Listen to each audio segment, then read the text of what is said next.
আসসালামু আলাইকুম। কেমন আছেন সবাই? নিশ্চয়ই সবাই ভালো আছেন। আলহামদুলিল্লাহ আমিও ভালো আছি। বাইরে প্রচন্ড গরম আর সেই সাথে চলছে আমের সিজন, তাই আমি আপনাদের জন্য নিয়ে হাজির হয়ে গেলাম ম্যাঙ্গো মাস্তানি। অসম্ভব মজাদার ম্যাঙ্গো মাস্তানি, আপনারা দেখে ট্রাই করতে পারেন।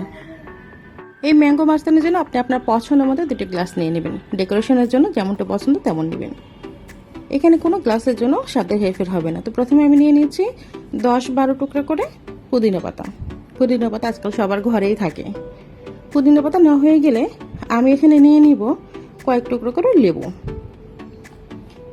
আপনারা যদি ইচ্ছা করেন পরিমাণগুলো আমার থেকে বেশি দিতে পারেন। আমি এখানে খুব বেশি পরিমাণে দিইনি, কারণ আমার গ্লাসটা যেহেতু চিকন তাই অল্প টুকরো দিয়েছি। আপনারা ইচ্ছা করলে বেশি নিতে পারেন। লেবু টুকরো করে কেটে নিয়েছিলাম, লেবু দিয়ে দিলাম 8 থেকে 10 পিস করে, খুব ছোট ছোট কিউব করে কেটে নিয়েছিলাম। এখন একটি লম্বা চামচের সাহায্যে এভাবে একটু চেপে চেপে ম্যাশ করার চেষ্টা করছি। খুব বেশি ম্যাশ করব না, শুধুমাত্র ফ্লেভারের জন্য যতটুকু ম্যাশ করলে হয় ঠিক ততটুকু ম্যাশ করব।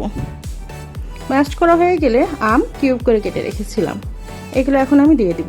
আমি এখানে কোনোটায় 2 চামচ কোনোটায় 3 চামচ দিয়ে দিয়েছি, যেহেতু আমার 2টা গ্লাস। আপনারা ইচ্ছা করলে যদি বেশি প্রয়োজন মনে করেন বেশি দিতে পারেন। আসলে এখানে গ্লাসের উপর ডিপেন্ড করবে। বড় গ্লাস হলে অবশ্যই বেশি দিতে হবে, ছোট গ্লাসে কম দিতে হবে। আমার এখানে কিউব করে কেটে রাখা আম দেওয়া হয়ে গেল। এবার আমি দিয়ে দেবো ম্যাঙ্গো পাল্প। এটা তৈরির বিশেষ কিছু বলা লাগবে না।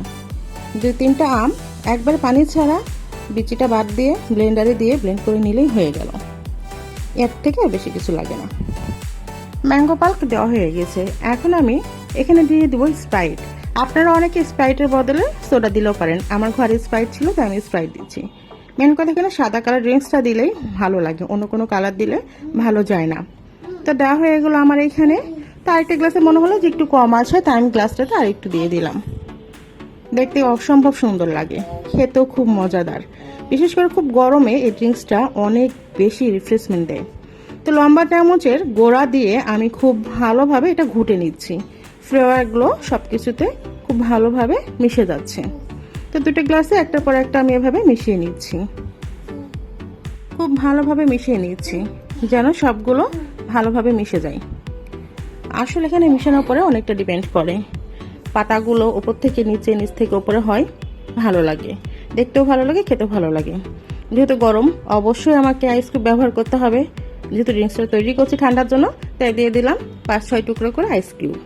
আপনার ইচ্ছেগুলো বেশি দিতে পারেন। এভাবেই তৈরি করে ফেললাম ম্যাঙ্গো মাস্তানি। অসম্ভব মজার, অসম্ভব মজার। আপনারা এবার তৈরি করে খেয়ে দেখবেন, অবশ্যই ভালো লাগবে। আর সেই সাথে যদি ভালো লাগে আর নতুন নতুন রেসিপি পেতে চান অবশ্যই আমার চ্যানেলটি সাবস্ক্রাইব করবেন, পাশে থাকবেন। ধন্যবাদ। আসসালামু আলাইকুম। আল্লাহ হাফিজ।